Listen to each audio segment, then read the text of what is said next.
your downtown, along your business corridor. Thinking on with the people on the community development. We should have a session to see it. Yeah,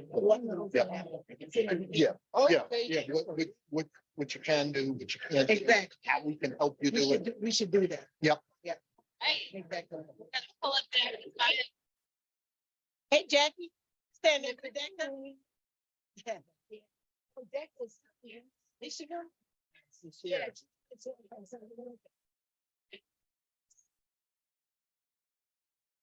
I'm Joe. I knew you were in various places. All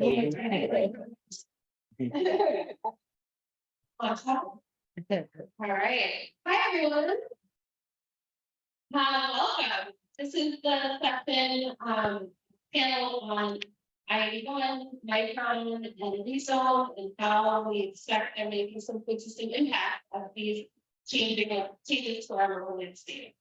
As we gather here for this session, we hope to explore the connections between urban development, economic shifts, environmental impact, and food justice. Our region is on the precipice of an exciting next chapter filled with both promise and potential pitfalls. Through the lens of major changes on the horizon in Syracuse, the income, mainly in the zoning ordinances for the city of Syracuse, also known as ReZone, the incoming Micron plan expected to bring with it both opportunities and challenges, and the transformation of our outdated interstate that both unjustly that has unjustly bisected our city for decades. We seek to unravel layers of impact on our community. Our aim is not just to dissect the challenges that may lie ahead, but to forge a path for solutions that prioritize justice, be it in terms of food, housing, economics, or social equity. Our hope today is that this isn't merely a discussion, it's a collaborative endeavor to illuminate, understand, and strategize for Syracuse, where development is synonymous with justice, and where every resident is an expert and actively participates in the narrative and practice. So let's embark on this journey together. Armed with questions, expert dialogue, challenge assumptions, and ultimately pave the way for a more equitable and resilient Syracuse. It's not loud enough. It's It can either close the door in the back or yeah. What? Okay, people are just moving between sessions. All right, we'll do our best. Thanks for letting us know. All right. So we're excited to welcome these four wonderful panelists, two of whom are like pinch hitting. All of a sudden, the last couple of days, really excited and grateful to them for being able to compare a short notice. But last question, they have a short discussion on the stage, and then we will really want to invite questions from all of you as well, so that we can really have, an ongoing conversation. So with that, I'll just introduce our panelists briefly. You heard from her already, but Deputy Mayor Sharon Owens. In her current position as Deputy Mayor, she oversees city programs and services that address quality of life in our community, including neighborhood and business development, and parks and recreation and youth programs, as well as police and fire departments. Owens also served as the Chief of Staff of the Mayor. Owens served as the third CEO of Syracuse Model Neighborhood Facility Incorporated, and previously worked for the City of Syracuse as Deputy Commissioner of Neighborhood and Business Development from 2010 to 2013, during the minor. She currently serves on the Executive Committee of Greater Syracuse Hope Initiative, the Consensus Commission on Local Government and Organization, and the I81 Community Stakeholder. In 2015, Owens received the Kerney Award from the Dicker Foundation and recognized her commitment to establishing community impacting efforts. She's a graduate of Syracuse University and is most proud of her role as a wife of Sharon Owens and mother of Lasonde. City Planner Owen Kerney. Owen served as the city's Deputy Commissioner of Planning and Sustainability, which focuses on urban planning and design and environmental initiatives to promote and enhance the livability and prosperity of the city of Syracuse. Owen develops and manages a variety of planning projects in the city, including long-range neighborhood planning, the local water revitalization program, and multiple state and federal grant projects. He recently led the completion of the city's comprehensive zoning update using Syracuse in June 2023. And now everything is better. Sick of the big tent in their backyard. There you go. He lives in Syracuse with his wife Melanie and their 3 children. All right, and then in the change of the program, replacing Robertson's the third, is Nehme. And that's like Nehme. Nehme, That's okay. Nehme, thank you. Senior Manager of Civil Affairs for Micron Technology. Joe currently serves as senior manager of external affairs at Micron Technology, where he directly supports the company's New York expansion. He was born and raised in Utica, New York, and graduated from Syracuse University in 2011. Prior to joining Micron, Joe led the U.S. Senate Majority Leader Charles Schumer's Central and Northern New York Regional Office for 7 years. He also held a role at the New York State Assembly, Democratic Assembly Campaign Committee, and Syracuse University's Office of Government and Community Relations. Joe is a proud Lebanese American and lives in his wife, Lasonde, Roman. And Jaqueline and I spoke about the clock yesterday. Can you help us out? And she said, however, she sent me a wonderful bio that I think is maybe longer, and I want you to be able to maybe share the highlights that are most important to you. And I don't want to choose those for you. Do you mind introducing yourself? No. You want me to do it? Yeah. Okay, I'm gonna go in real time. I'm gonna watch me process information. It's gonna be great. No problem. Jaqueline spent 23 years in New York City as a police in the New York City Police Department, retired as a law enforcement officer after many years. She decided high school where she taught street law, a program that she created for positive outcomes in counter offices. She relocated from Albany to Syracuse, New York, specifically the area of the Southside, because she was impressed with the affordability of homes in the community and quickly recognized something was not right. There was a serious lack of access to foods which were affordable and healthy. In attending TNT meetings, while they acknowledged problems such as crime and lack of access to human needs such as food and safe shelter, there were little solutions and really solid plans to solve this. She went to many meetings, inquired with residents, and then determined to found a food pantry and as a greater Syracuse Southside Neighborhood Association project role. And is working on her ability to save our urban lands. She currently works in a volunteer capacity for the last 5 years with Eastern farm workers to pick up and deliver donated food to persons who are in need. She coordinates and operates the Southside Food Pantry, operating twice a week for the last 3 years. And sits on the executive board of Southside Coalition Citizens for Equality and Change, graphic organization based on the Southside. How do you do? All right. Oh, I love it here. So welcome to our panelists. Thank you for that long-winded introduction of everyone, but I'm really so excited to have such a wonderful group of folks with us today. So I wanted to open our conversation that when we in the Occupancy Safety System are referring to the network of interconnected processes and the people that run those processes that grow food and get it from the soil, the water, the sun to our plates. The food system encompasses how our food is produced, processed, distributed, and consumed. And how the ways to manage that is shaped by politics, economics, social, and the natural environment itself. For all of the panelists, I wanted to start by just asking the ways in which you personally and professionally interact with the food system. So say,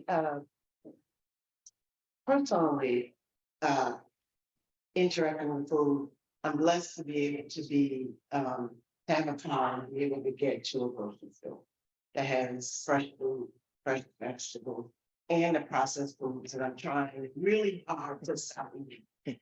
But personally, I have a son who is now 23 years old, I can't believe it, who is in the spectrum.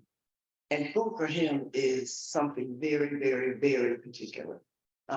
His sensitivities to food, the textiles around food really have taught us about what food means to a person who is differently able.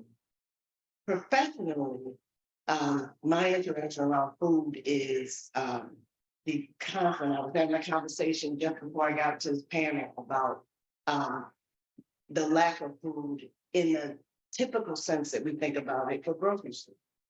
And I learned through, actually, before coming back to city government, while I was at the Southwest Community Center with the Price Right project on South Avenue, just the economic dynamics of how grocery stores decide where they're going to be and whether they're going to establish themselves in a community. And through that process with Price Right, it was amazing to me to see how the data that they used, the market study that they used to say that because there was a Price Right on Erie Boulevard and Teal Avenue, that the market dynamics didn't justify a Price Right on South Avenue and Bellevue. And also because at the time, no jams at the time. Just the fact that there was a grocery store across Onondaga.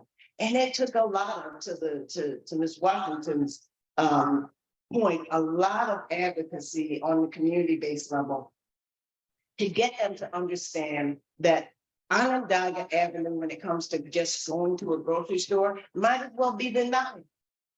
Because the west side shop there, and the folks who are on the other side of Onondaga had to go all the way to what is no longer there, Valley Plaza or Western Lights. And so on a professional level, it is a constant battle to make the case still at Valley Plaza of why a grocery store is needed to an industry that is downsizing, that is creating storefront size grocery stores. I don't care what size it is, as long as you can get an apple and an orange and a banana and something that looks green, that is really a vegetable. And get away from these, the downtown Dollar General, I call it the bougie Dollar General. Get away from those, because that is what the trend is right now. And it is not conducive to the conversation we just had this morning. Yes.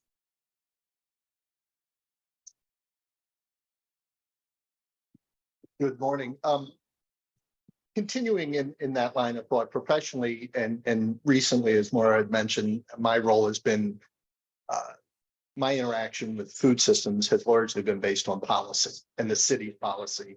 How do we better regulate, facilitate what is good and what many of the advocates in the community have been pushing for many years? And how do we have better oversight of those uses that are counter to good health? And so obviously, as we talked about in the introduction, updating our land use regulations, which really underlie anybody familiar with zoning, it's the regulation of land in our community and communities throughout New York State and throughout the country. And our rules and regulations were developed at a time where food systems and food production was a rural thing. It was not, in the 60s and the 70s. That was something you did in the country. It wasn't a city, a suburban thing. And so many of our regulations were outdated, were prevented many of the things that Karen Washington spoke about earlier. You couldn't do it in the city. But it was really easy to set up those corner store type uses. There was very little oversight. And so we turned that as part of ReZone, facilitate the ability for community gardens, urban agriculture, backyard farming, for lack of better words, make that it's chickens, hens, make that easy to do and have better oversight of things like corner stores, have a greater public dialogue as they're being proposed in our community, which wasn't the case. And so, it's largely my interaction has been on the policy level. And I think we've made some good progress recently, but there's more to do, as I heard earlier this morning or all morning. So yeah, before I get started, I'm fairly new to Micron technology. It's been a couple months, but even before I started with the company, I think as an observer, and I hope you all have seen as well, is that not only does the company want to come into the community and bring leading edge manufacturing to the region and back to the United States, but there's been a real sincere commitment to understanding the community, having a social impact through community investment and through listening. A lot of that work has been done through Robert Simmons, who was unable to be here today. But I hope that it's, recognizing that some of that social impact work at Micron, one of those priorities is tackling food insecurity. It's not something we've done in the community yet, but it's events like this that kind of help us listen and understand where the partnerships exist. And one of the ways we can do that is through our community investment funds, $500 million fund to invest in things in and around the community. Now, right now we're in the listening phase. We want to hear from folks, but I think understanding the partnerships that exist and where Micron could help, again, not solving all the problems, but on the margins, and help tackle food insecurity in the city and in the community is going to be a high priority. From a personal standpoint, my wife, I'm often educated by my wife on this topic. She's a healthcare professional with the Syracuse Community Health Center, but she works in the Syracuse City School District as running a primary care clinic in the districts on behalf of the Syracuse Community Health Center. And we often talk about when children come into school hungry, that's the baseline. And without having a full stomach, how can you expect to learn? How can you expect to prosper? So I'm often educated by her and educated by you all in meetings like this. So.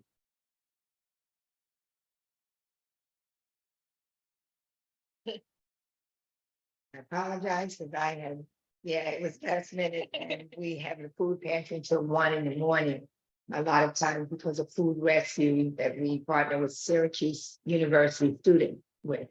So there's another part of the aspect, people who don't live here, yet they live here for the time that they are being educated here. And they're also food insecure. While they deliver food to us, the food rescue, they can't afford this food that they actually deliver to us. So we pay it forward. So I'm going to read from this. But my personal experiences in Harlem, New York, and Syracuse interfaces with the food system in the lives and the work of the residents of Syracuse. So grocery shopping is, well, like any city, they have it. It's not accessible to. I will speak on the experiences of the Southside, since that's where I live and work and do the whole food pantry operation. While people may choose to shop at these larger stores, there's no accessibility, and we can all agree to that. The restaurants we don't have. They are downtown Syracuse, but there are none. They don't exist in the city, the South Side portion of Syracuse. So people often do a takeout. We are inundated with Burger King, Dunkin' Donut, McDonald's is on the further nether regions, which further down South Carolina, and KFC. And these are not dining experiences, in our opinion. Of course, they're fast food, and all of them are problematic. Community supported agriculture. While we do have Brady Farm, it is not to the level of capacity, so it's not accessible once again to these citizens in a meaningful way, in a consistent manner. Farmers markets, we have, again, affordability, accessibility. We'd like to see cultural competence. You have to reflect the neighborhoods that you're in. Otherwise, we still continue with the problem of, even if you have it, how do people know what to do with this? So, hail and not collards. And we oftentimes have to settle for what we can get. And so we want to do better. We want to have access to better. The food pantries are like a go-to, and they're sustainable, but they're not sustainable. So we grow by the numbers. I have 2,500 families now in a small space that started with 400 families, 40 to 400, and now 2,000 and above. So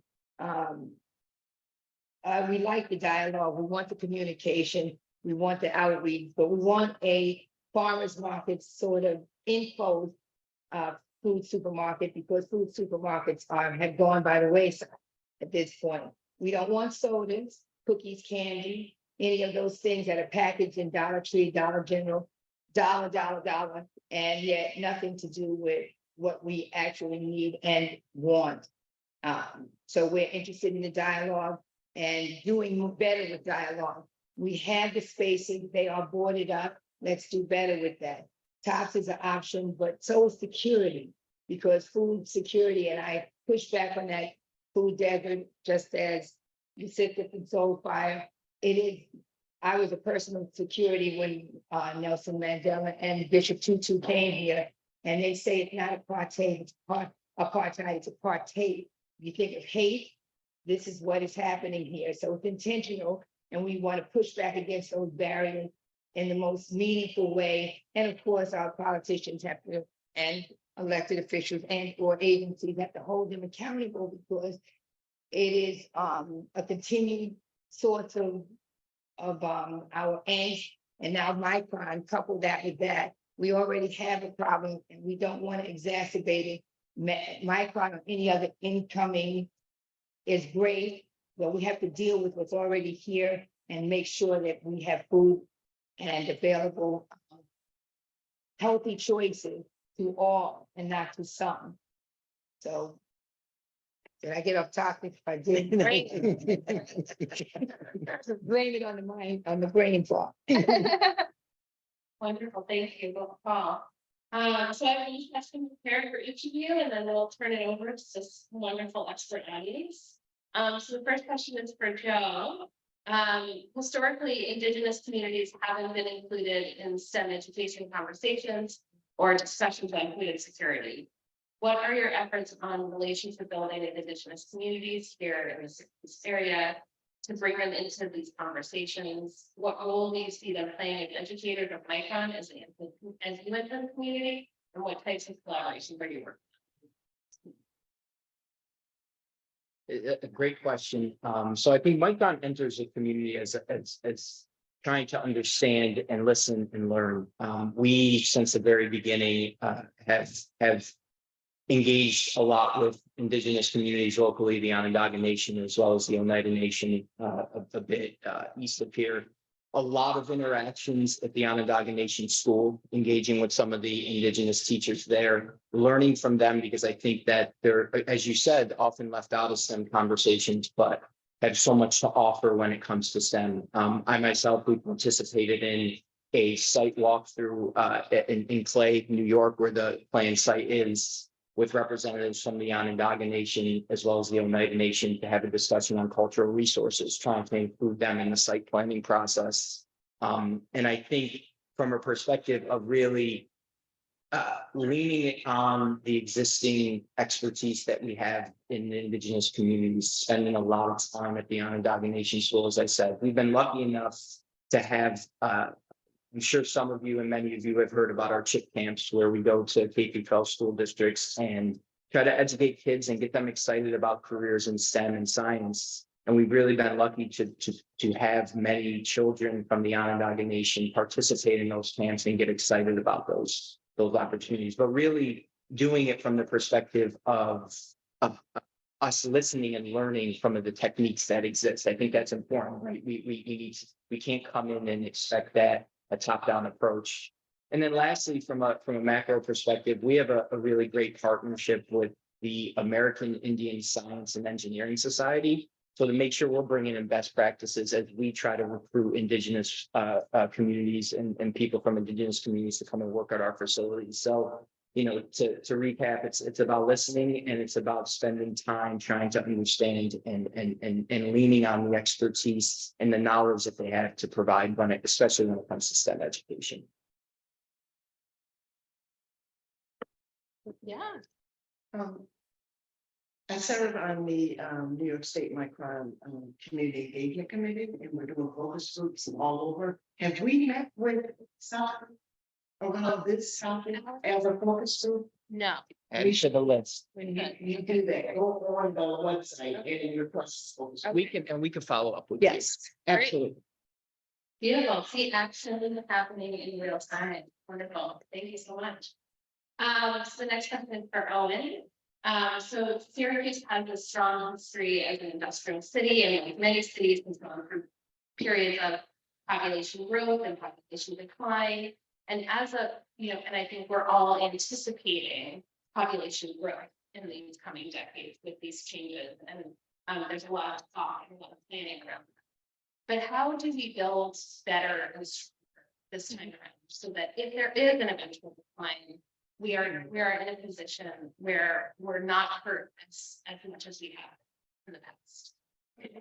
Really good question. Yeah, great question. And we are, I think it is a shift in tone and planning for growth, which as someone who's worked for the city and for the county and various roles for over a decade, that's a new tone. And while there's been some projects here and there, I think there's some momentum and some energy behind planning for growth. And we're a community that had 250,000 people at one point, and we're at about 150,000 now.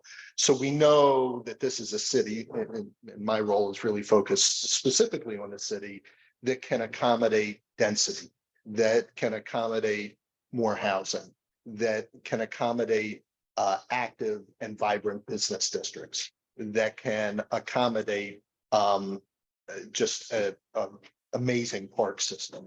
And so a lot of that, that previous growth that we saw 100 years ago or more, really has provided a great framework for all of us today to build on. And as I said, one of the things that we've done recently is change those underlying rules and regulations about what you can do along our business districts. Many of those rules and regulations really separated uses, that you live one place and you work downtown, and these two shall not meet. And we know that increasingly invigorating our neighborhood business districts, providing greater goods and services walkable to our neighborhoods throughout the city, allowing people to do more from home. People are working more from home. Really having home-based businesses was prohibited for many years, allowing that to be possible. Thinking about affordable housing as we're preparing for growth, understanding that housing is a critical issue in our community, and providing quality, affordable housing is something that's not going to happen without our leadership of city government and elected officials. So drafting new affordable housing regulations citywide, first in our community's history. So a lot of that leadership goes to the mayor and the deputy mayor saying, hey, we've got to prepare, we've got to think about what's working well, but also turn back and evaluate those regulations that really are preventing growth, preventing people from improving quality of life, economic development in our neighborhoods. So those are the underlying things that we're actively changing, but also as as you said, the industrial history, we have brownfield properties that have been contaminated by former industrial uses, working with New York State, working with Onondaga County to help remediate those properties, clean up those properties. We talked about land earlier. Karen talked about land and said land is critical. So not only cleaning up those former industrial sites, but also reserving space and set aside space. All of our parks, our schools, our wooded areas, our creek walks, our trails, those were all previously zoned residential. The idea that was just something that, hey, potentially this could go residential. As part of ReZone, we said, no, these are areas of particular importance for quality of life, for recreation, for public health, setting aside those by creating an open space district for community use, and whether that's community gardens, whether that's recreation. So again, a lot covered there, but setting the stage where we can continue to incentivize those things that we're all talking about today, facilitating those things, but also setting up greater processes for public engagement as we move forward. Thank you. So the next question is for Jaqueline. So we know there's, a lot of talk about the promise of economic growth and economic development, but we also know that there are threats and potential pitfalls in this equation, especially when it comes to threatening prime agricultural soil outside of the city, raising the cost of housing in and out of the city, and potentially exacerbating food insecurity for long-term residents. So the question to Jaqueline is, how do we include historically excluded communities in these design processes and planning processes, especially as it relates to justice and economic development?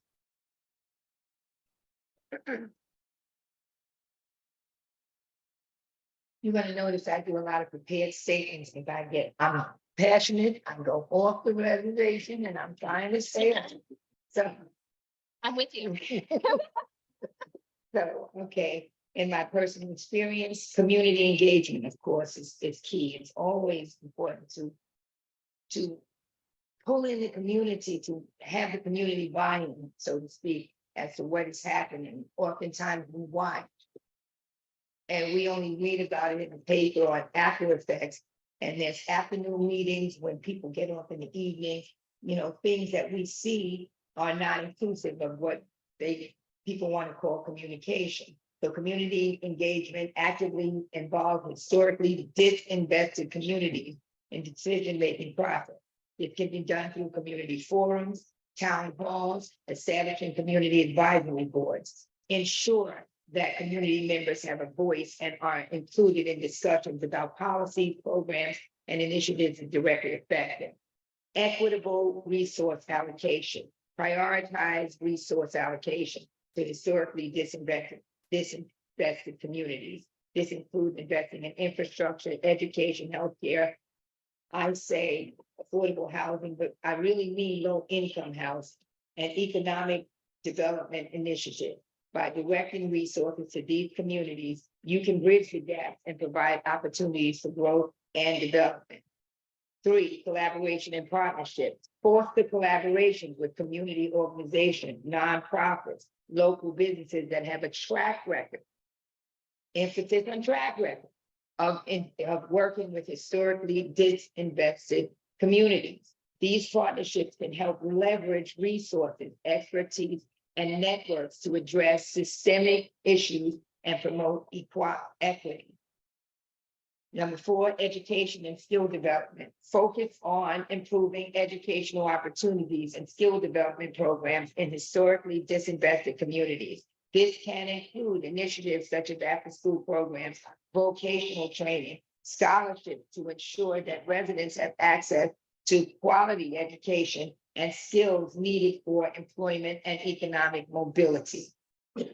5, policy reform. Advocate for policy reforms that address systemic inequities and promote social and economic justice. This can involve working with local government officials, community leaders, and advocacy groups to identify and address discriminatory policies or practices that perpetuate these inequalities. Lastly, data-driven decision-making.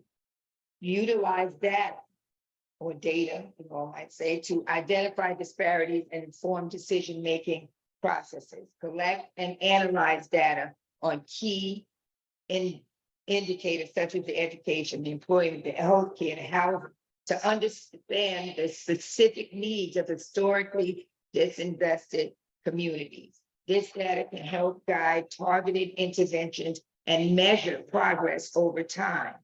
Lastly, I'd like to add personal note that it is important to note that addressing chronic systemic issues and promoting equity requires a long-term commitment and collaboration from the various stakeholders. It is crucial to listen to the voices of the historically disinvested communities, understand their unique challenges, and work together to implement sustainable solutions. You have time.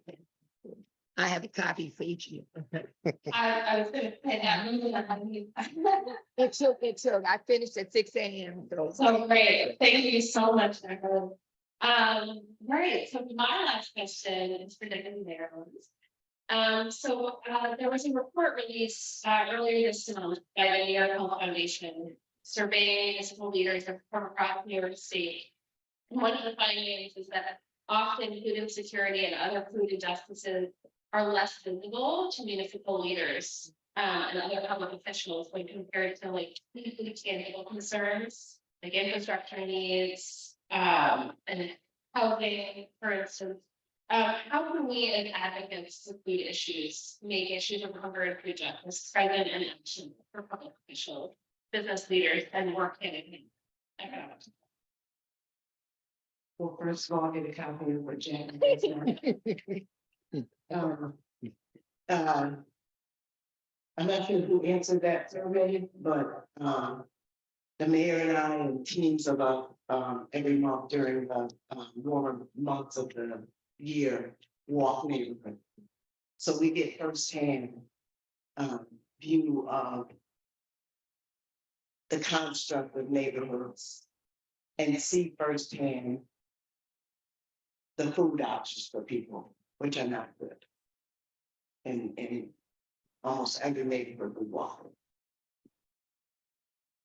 So in the connection to economic development, what we've been able to do with reestablishing and redeveloping city zoning, which was prior to that 100 years old, on something ridiculous. 60 something. Right. To really, I was absolutely like revelation moment of what I knew, but it was reassuring me. Two things that is why I've been talking about is the value of land. When we're talking about food justice, it just leapfrogs to, in general, municipal conversations with those of us that live in offices, grocery stores, and that aspect. But it really starts with the land and the land acquisition. So ReZone is one method by which we're able to empower individuals for farming, urban farming, and growing their own food.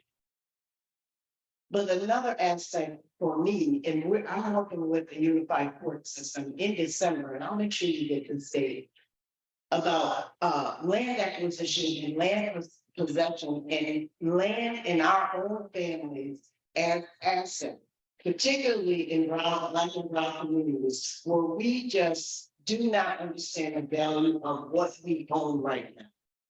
So when we look at generational wealth in our city in particular, and I think about when I came to Syracuse back in the 90s, all of my friends were the children of people who worked there in process here, Miller Brewery, Carrier, the Carrier Corporation, and they worked there, made great livings because they could send their kids to college, and then those that we know the whole story, those factories started shutting down.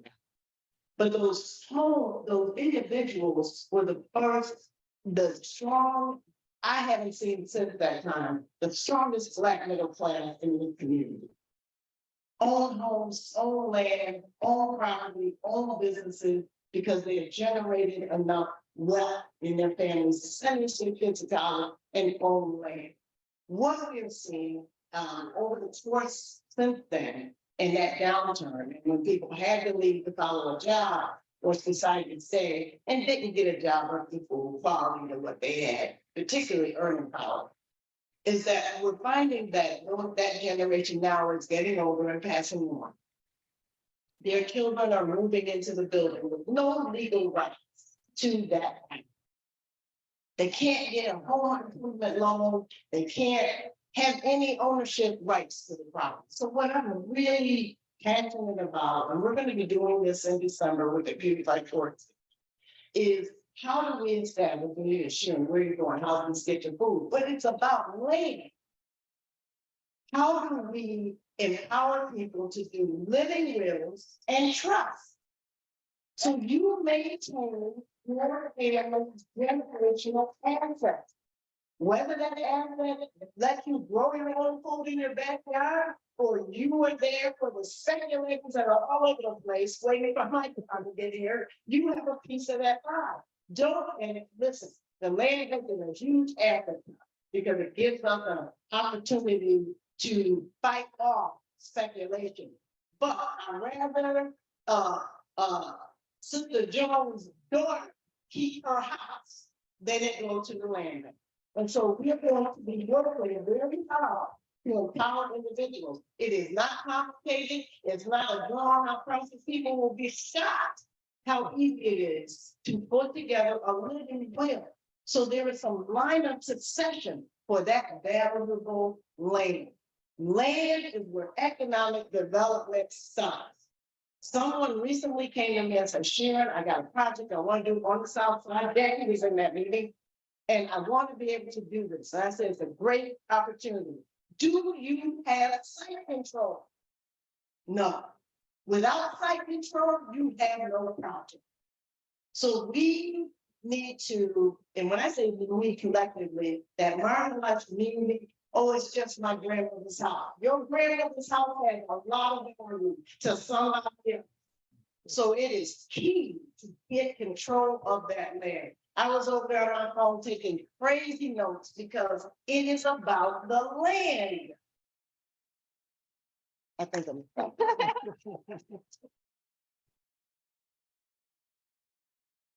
I see a first question. Thanks for taking the lead.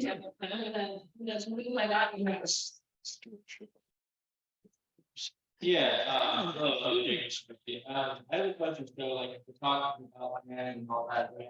And as somebody who helps individuals find access to land for farming and recreation, right now, there's a huge land grab happening along the urban corridor of the county.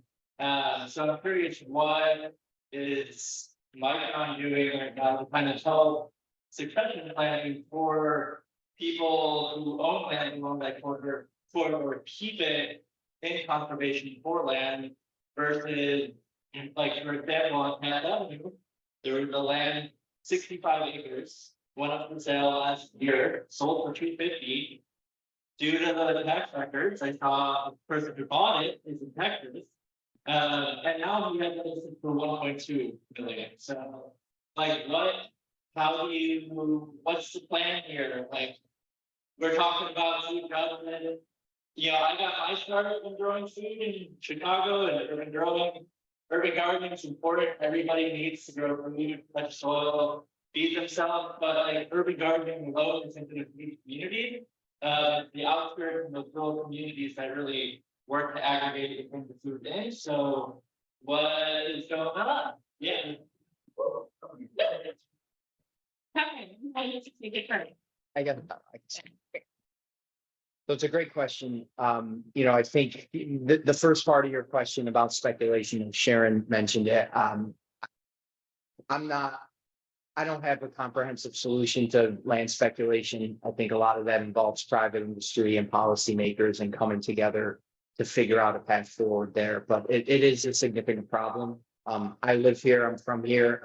It concerns me as well.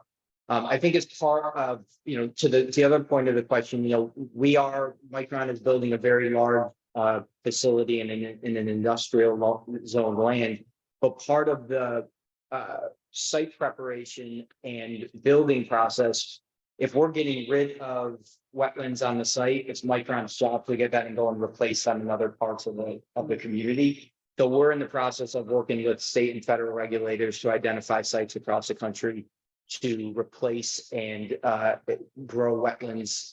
That doesn't directly relate to food, to agricultural land, but it does show a commitment that we recognize that the company's coming and building a large manufacturing facility on what is now a greenfield. So what are we doing to then replace those greenfields we're eliminating in other parts of Onondaga County? And we've identified about 6 or 7 sites to do that, and we're in the process of executing on making that happen. So it is a concern, on the land speculation. I don't have any good answers for that. With growth is going to come that those type of negative aspects of it. But what I will say back to Sharon's point about the deputy mayor's point, rather, that several decades ago, where there was at least a ladder to opportunity and wealth and building that wealth and an opportunity to get there. And I think Micron coming in is talking the talk. You all holding our feet to the fire, need to walk the walk and make sure that the opportunities from the facility are going to be available to communities that are traditionally left behind. There's a concerted effort to think about pathways to do that. But I think it's an opportunity for us here in central New York to begin to build that wealth again, and that opportunity to hopefully alleviate some of the issues that we see. Not sure that answered your question completely, but I hear you, and it's just a good point. The only other thing I would add, and my colleagues at the county level, the county planning department recently completed Plan On, which is a countywide plan, the first in many years. And that is something that really is focused on strengthening towns and villages and development and density and mixed uses in those places, but also looking at connectivity of blueways and greenways, trails, water bodies. So I surely don't want to represent Plan On or the county planning department, but they're doing some good work relative to those issues, preserving agricultural land, identifying recreational opportunities, focusing growth and development in towns and villages. And so if folks are looking on the county level or interested, Plan On Onondaga would probably be a good place to start. But again, that's a county initiative. And I would just add real briefly, if you're outside the city, so we spent on, I think, had 2 children during the time that he was trying to make ReZone as a new zoning it's in the city. If you're outside in your town, in a village, it is that zoning designation for the parcels in your particular home, wherever you call home, and be engaged and talk with your local officials about the zoning of the parcels within those lands, because that is the roadmap for how those parcels were used. Okay, you want to say anything? Trying not to be an oppositional. You So, Go for it. so again, it's about communication. How would people know if they don't know? So this land is, I mean, you see a lot of houses being knocked down and there is a lot of available land. There's never a for sale sign. There's just this, dump truck that comes in and parts things away. We're here, but we're almost visitors here. When we know about anything being built or this thing called infill, we don't really know, just as infill, and now you have this thing popped up sitting on these vacant lots. Meaning that it is a whistle or a bullhorn for all outside developers, all outside, come here, everybody. We have to start from the not top down, but from the inside out. We're not offering it to the people who are actually here. This is your steps toward what is called, and I heavily believe in generational wealth. However, you don't know what you don't know. How do we even understand what that even looks like? Everybody who works in the food pantry that I have grew up here, with the exception of me, and they can tell you buildings that used to be, and now there's these stores and there's these other things, but nothing that looks like the neighborhood or is owned by anybody here. So we have to get more engaged, or we ask that the powers that we get more engaged in letting us know. Town halls, lectures. I'm a big proponent on just talk, and that way you can't say you don't know.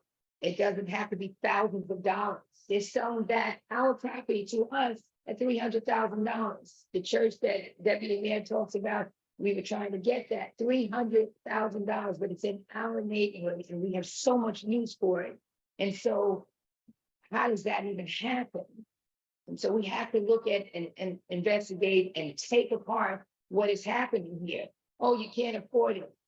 What happened to affordability? What happened to us getting the rights first and first dig at it? And this is how you get that. And then we can make it where we can rent it to these so-called outside folks, as opposed to the other way around. So I'm hopeful that this will be more than talk, that this will be intentionality, because we do have to hold our elected politicians and agencies feet to it, but we have to come with the knowledge, and we need the knowledge from all of these websites, you talk about these websites, come talk to us. We're here. We didn't website hire you, and we'd like to just meet with you and hear what is really happening so that we don't watch while we're spectators and we should actually be in the game. Thank you. Okay, I thought we had a hand from Liz after that. Maybe I'll get these two questions. We'll have a joint discussion. Hi, my name is Owen, very American. Where originally.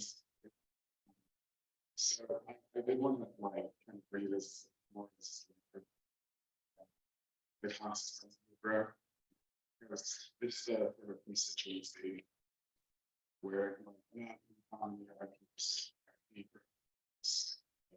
This is like running an extension of this and this interests and every day, like runners, I mean, we have a lot of conversation about sale ourselves without necessarily pursuing it. And so I was kind of curious here. Your panel position on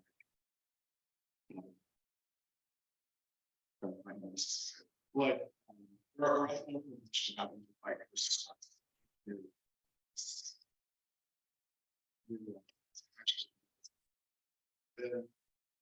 they're speaking about water usage and usage, like that is not lost with the people. And so we're here to talk about food.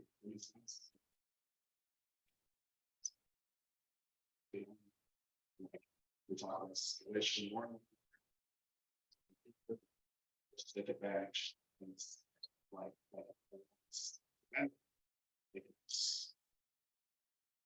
and so like I'm curious to hear what these business feel about using more, stop using more in areas for people. What are you doing to anticipate needs? Just about education. Where are you going to directly?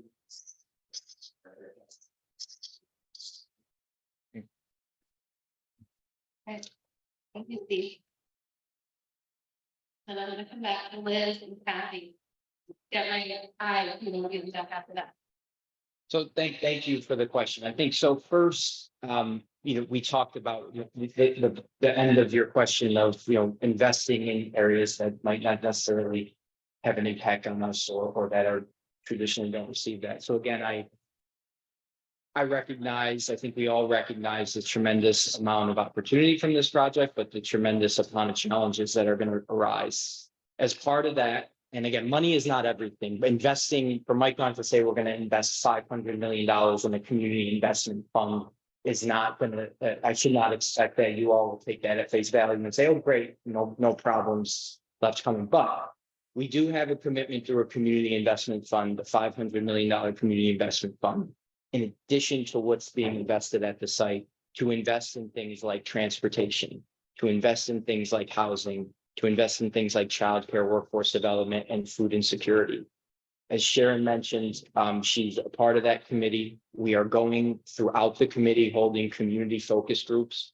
If your organization, I think we discussed, we're absolutely going to set one up with this organization. And if there are other organizations that want to do that, to have a conversation and help inform where some of those investments are being made, we absolutely welcome that. And it's absolutely going to be taken and taken into account and decide with our community stakeholders where some of those investments go. Now, real quickly, on some of the water use, it appears when we read it that it's an alarming number. I would say that we in the Great Lakes region, we're fortunate enough to have capacity to do this. And on top of that, right now in calendar year 2023, we have about a 75% water reuse rate. So what that means is we pull water from Lake Ontario. We use it at the facility because it's highly intensive. It's a semiconductor manufacturing process that's highly intensive with water. Treat the water at or above federal and state standards. It goes back to we treat that on site, something we pay for. We send that back and it goes back to the lake in which it came at the same way. So and in terms of sustainability and the like, I mean, it's a massive investment. And then the last piece I just want to say is many of the jobs at Micron don't necessarily, majority of them at this facility in Clay aren't going to require a 4-year degree. They're going to require technician training certificates. And in some cases, we're working with school districts, the BOCES programs, where kids might be able to leave high school and have the skill needed to have a job at Micron. So our challenge is going to be, as a community together, making sure that those opportunities are going to the places in which they need to. And that includes in the city of Syracuse, that includes impoverished rural areas in the state. And on top of that, once you get in the door, we have a $10,000 a year tuition benefit program. So if you do come in with that technician degree and you want to work at Micron and you enjoy your job, but you want to get a continuing education to become an engineer, we'll pay for that. And so you can continue to grow at the company. So your questions are absolutely spot on. And and these are the tough questions you all will continue to ask Micron and hold our feet to the fire. But I do believe that there's a commitment to both doing it in a sustainable way, doing it in an equitable way, and making sure that it's having a positive impact on the community. And again, building that ladder to generational wealth. So I grabbed my phone because Jan made the absolute accurate point that you have to be informed.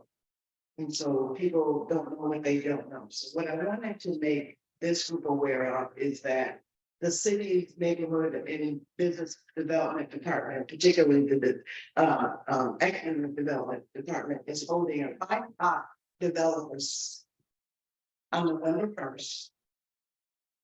November 1st, from 9:30 to 1:30. I'll get you the link so you can send it out. Why is that important? It's about understanding the processes for redevelopment for BIPOC communities who are, as pointed out, left out of that process or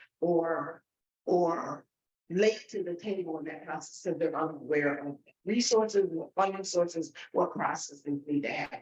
So we're being very intentional for BIPOC redevelopment entities to come to the summit to hear from state officials who provide the funding and city officials who help any development through a process, many of which most times do not include BIPOC communities. So again, Wednesday, November 1st, which is next week at 9:30, it'll be 9:30 to 1:30, and I'll make sure I get that information to you. It is critical to be able to inform you about these opportunities. I say that here because typically when we hear about development, we're always talking about building. But why can't we be talking about food spaces or food manufacturing spaces?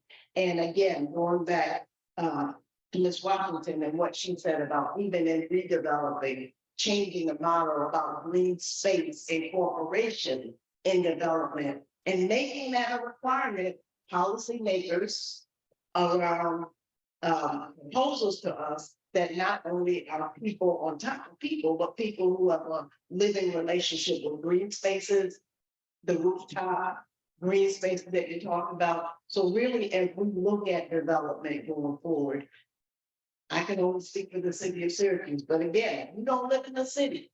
I mean, if you're in the city, you know how to get me, but outside of the city, who are those policymakers who control what happens with the land in your community?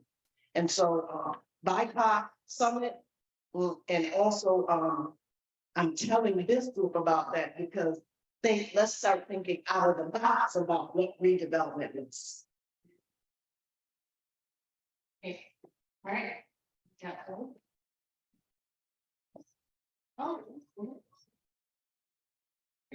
I just want to say one thing.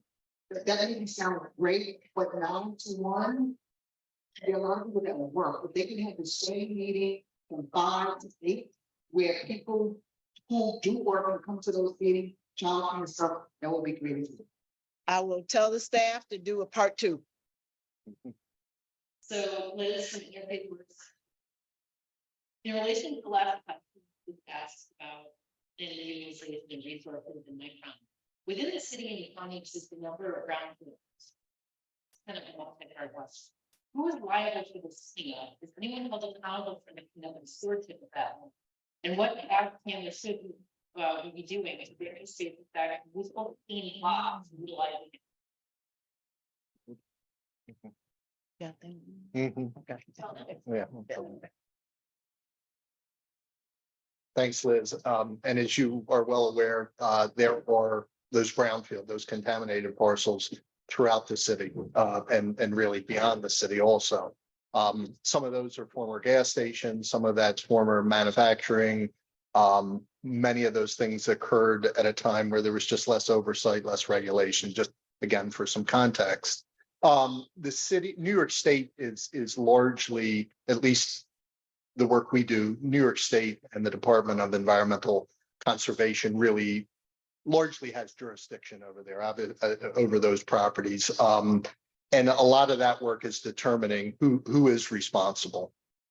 Pursuing action against, some of those, it's pretty easy to identify, work with them to offer financial incentives and assistance, technical assistance and otherwise to help clean up properties. Anybody that's been on 690 recently, right behind the Teal post office, you see that big area that's been graded and cleaned up. That's a city owned, it's the Industrial Development Agency owns that. We had over $1 million agreement with New York State to clean up that site. It has now been remediated, been cleaned up, and it's a site for potential redevelopment. So we work closely while the city has land use jurisdiction. Many of those, that environmental contamination is something that we work with and rely on New York State and the Department of Environmental Conservation to help work with property owners, work with those that are liable, work with the city in some cases when there is perhaps nobody, businesses are defunct and there's really nobody that they can pursue action against. So there's a variety of different ways to pursue that, but we work closely with New York State to do it because it's getting back to the discussion of land. There's some big parcels, there's strategic parcels, gas stations throughout our city where, you go up and down Butternut, South Ave, East Genesee Street, some of the most strategic parcels in the city were formerly gas stations. And so a lot of those parcels that we all drive by for a decade or more and think, why hasn't anybody done anything? It's a perfect spot. There's 10,000, there's 5,000 people a day go by that. It's probably because the remediation of the cleanup costs are exorbitant. And so reinforcing the need to look at those sites, to plan for those sites, and to work with partners that have the financial capacity to help put them back into productive use. Oh, thank you, go for it. So 4 years in counting. One thing is 3801 South Carolina. Our food, as I mentioned earlier, food pantry is to the limit. In capacity, we don't have any space for just physical people. We have tents outside in the winter to distribute this food. That being said, 3801 South Carolina. There's 2 that I can think of. I can't think of the numbers of them. One was a dry cleaner by Kennedy and Midland, and the other one was a gas station many years ago, longer than probably I've been alive, over on Midland. On the corner of Midland and Newell and Lafayette, I believe. And so 4 years in county, I asked Land Bank, discussing the fact that it's very financially, very just a heavy weight to live in terms of this brownfield and investigating or doing what they need to do and getting the funding. We have ARPA, we have funding coming through here that's unused from other spaces.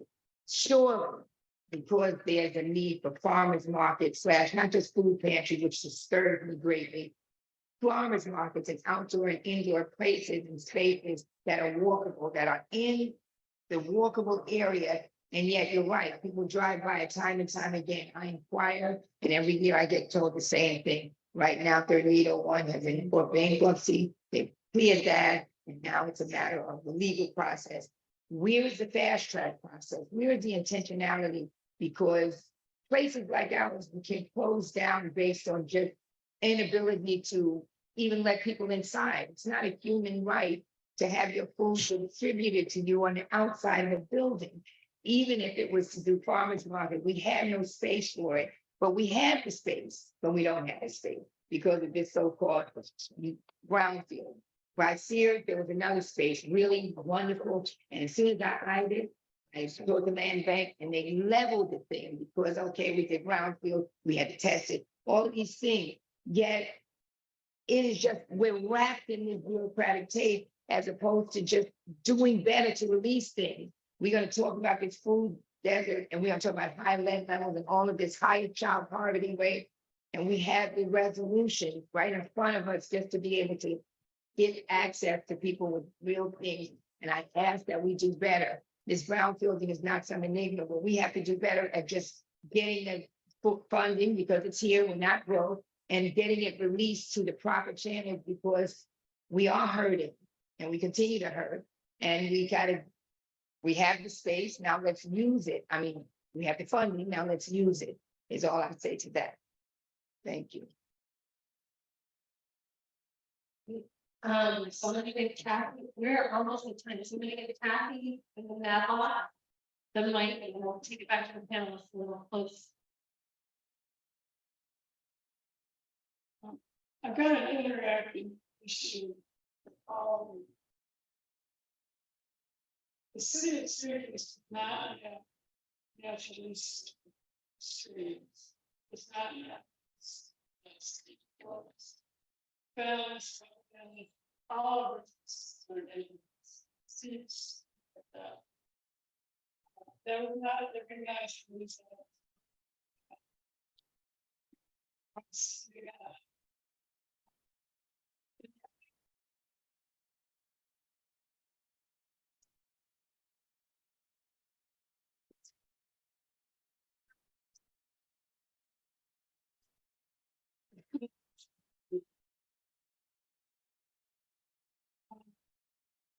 Hey.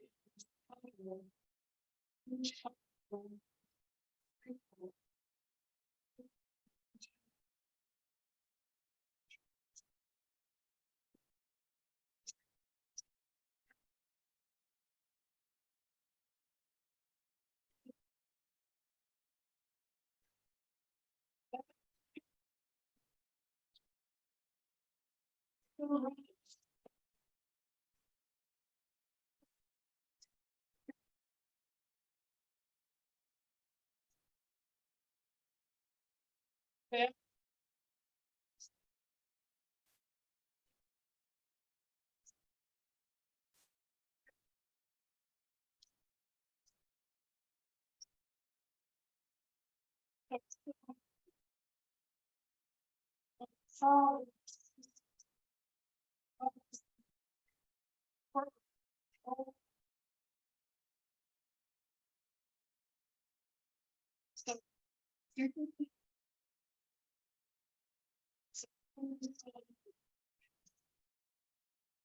say all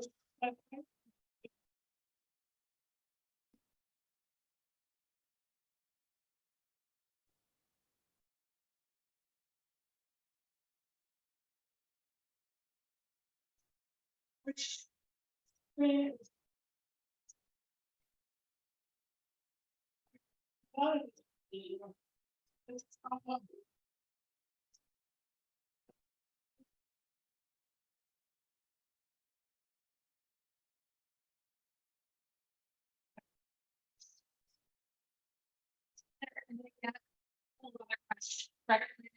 Or that not all questions may be answered, but I think they're important to hear collectively.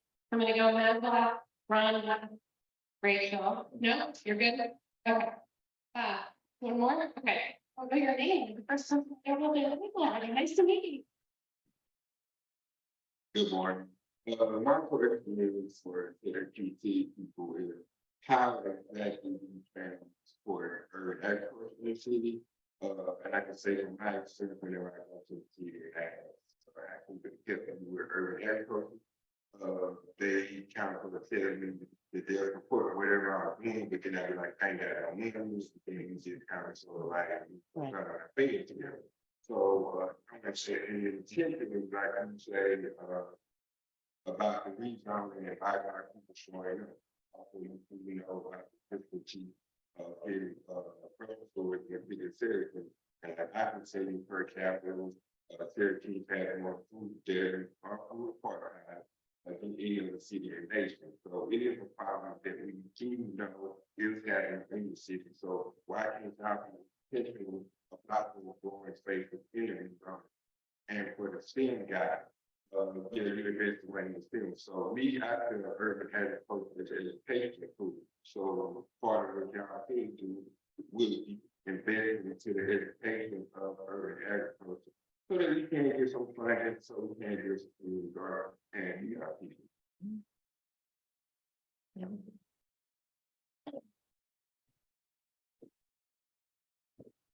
There's a clear need for a listening section, someone.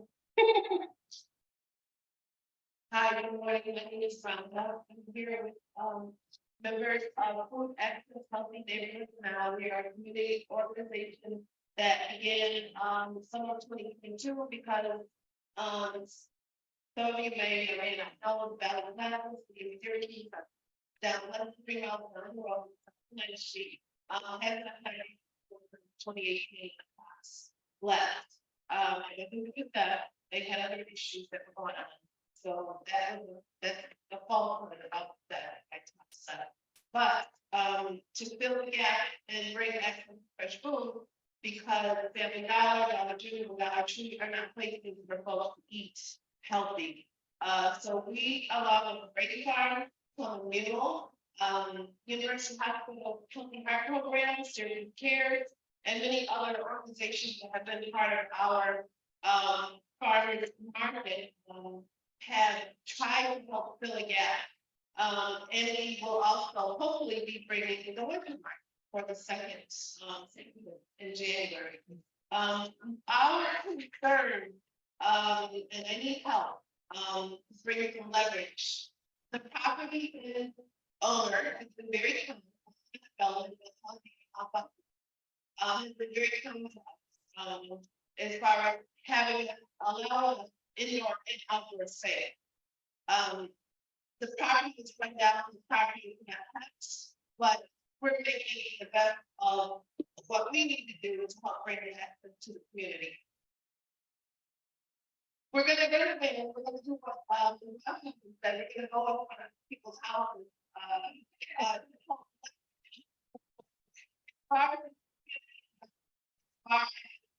Helping the property is run down. How can we help that situation? It's not being kept. There's only 6 stores there now. Nothing that there's no coffee shop, there's no bank. It's just a big mess. We're there. Why do we have to wait for somebody with big bucks to come in and take it over when we know what we need to do with our community in our community now to make things better? Yes, grants are great. But we need more. How can we help that now? Thank you. Thank you, Laura. But I want to see you. Then we're gonna somehow. We're slow. Chloe's really good at this. It's summarizing.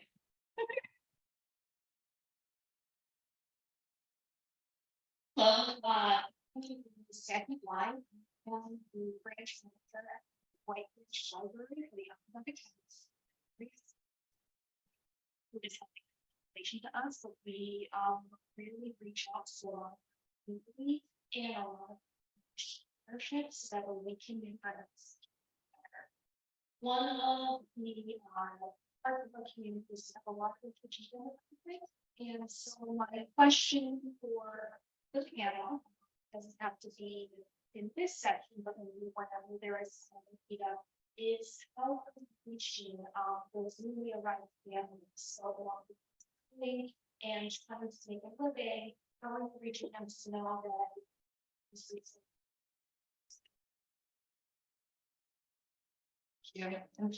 one last question. Thank you. First, thank you to the panel for all that you've offered and shared. My question is in relation to the lending sheet letter that came out recently that listed Syracuse as the second worst state for Black people to live in action. So we know historic disinvestment, the redlining, raising a thriving Black community to make way for I81. But my question relates to when it comes down and that 24 acres is going to become available, what type of economic development and insurances or what's behind the scenes to ensure that the Black community has access and ownership of that collectively? I feel like we really need to be thinking about that if we're going to have any repair.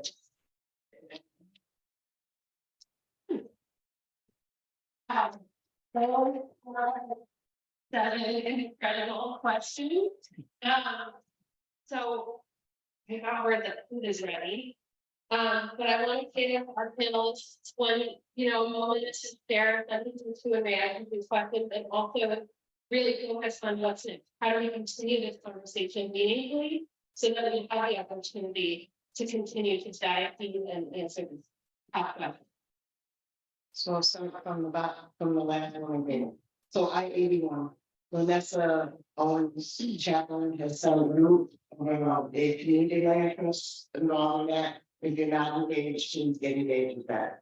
Around the 81 land, the New York State DOT and the federal government collectively own that property because of it there. What we have been very direct and intentional with DOT, who has been very responsive to us, is that their lawyers are determining what can be done. We're all assuming that we can redevelop it. We should not do that right now. They say that it can only be used for green space, which technically might not be a bad thing for green space. That will it's green space. That'd be a good thing, particularly because the school is right there. So we on our end of the city in conversation with them are really pushing them to tell us collectively. When I say collectively, that includes what are the taxes, so we can have the second locally from a position of knowledge of what is Seattle. So get engaged with Vanessa and what you do it there, and then we're still pushing the DOT to make a decision about what can be done with that land. Also with the DOT around the water source, I think she left, the water. Okay, the water source.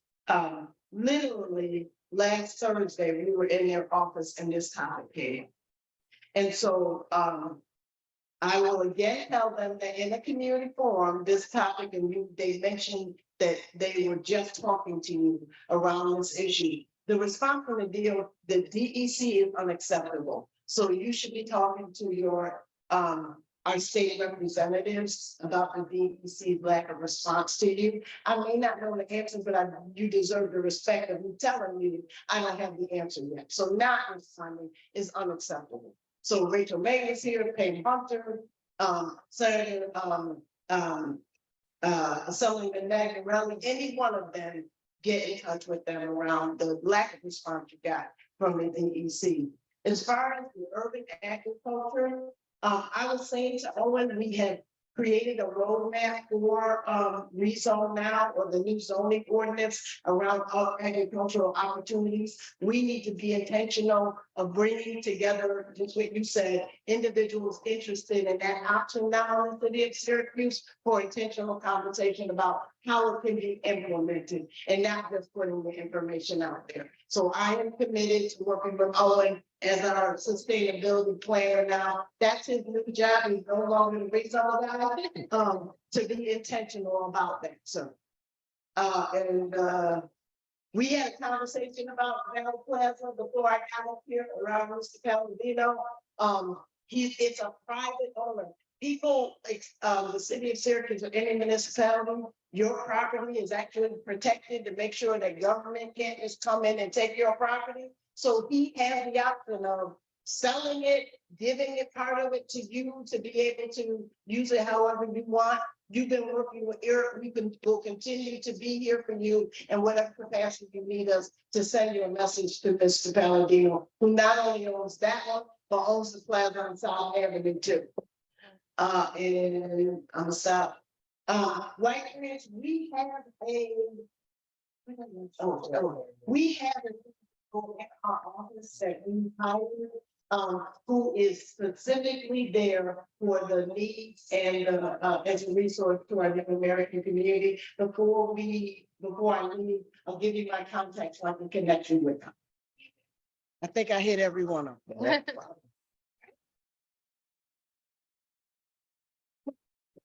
The only thing I would add is two things. One, thank you. I think this is exactly continuing many of these conversations is exactly what we do. But I'm currently the planning and sustainability, as the deputy mayor said. I'm a division of one. We're hiring, we're going to be posting a sustainability planner position. You should see that next week. And indeed. Yeah, keep an eye out. The point in mentioning that, one, this seems like an audience that may be interested in that, but two, building our capacity to do greater outreach, to work with folks on some of those natural resource issues, to work with folks interested in urban agriculture. While we change the rules and regulations, there's more. How do we implement that? How do we work with folks that are interested in taking advantage of those new rules and regulations? And also building greater partnerships with many of the organizations that are in this space who we work with, but we could always be doing more. So thanks again, and happy to talk with folks afterwards if you have ideas.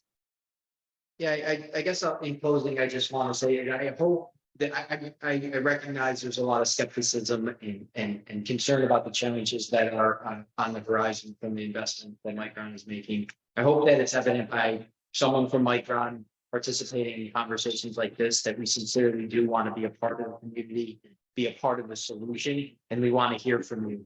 Engage directly with me, engage directly through our community engagement committee. We're here to listen, we're here to be a partner, and we hope that you all will continue to hold all feet to the fire in the process as well.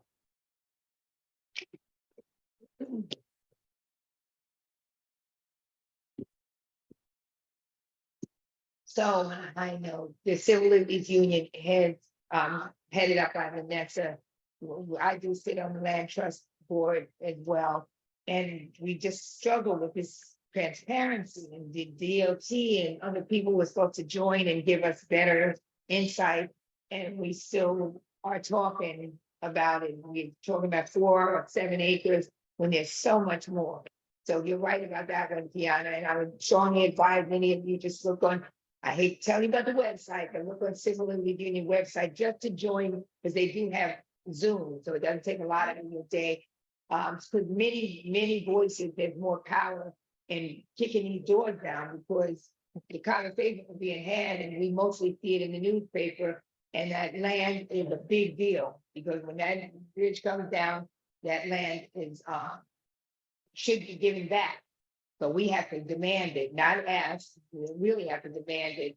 And so, Mr. Manlock, I want to work harder with you on that, because you know that's a struggle with the food and the food pantry and just Black farmers, period.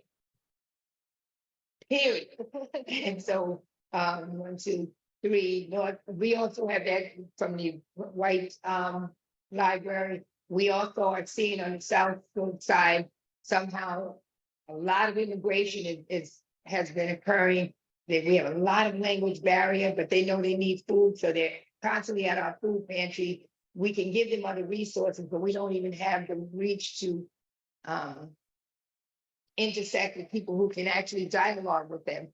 You know, culturally competent food is a big deal, and they walk away with a lot of dry beans when we can do so much more, and advocate even with the food bank that we are majorly working with, but we just need an advocate from, I guess, the mayor's office, the newest person that you said has been assigned just to assist us in assisting them, because it's heartbreaking because they do have the same needs, but they can't articulate it to us. And so we're looking at each other, showing everything we have in the place. It's insulting, to tell the truth, when they're living here now, they're not visiting. So, meaning the new Americans. So we do have one common counselor, Joe, who says he's gonna help, but I'm not sure of how, if we have any interpreters, but we can work together for sure. Thank you.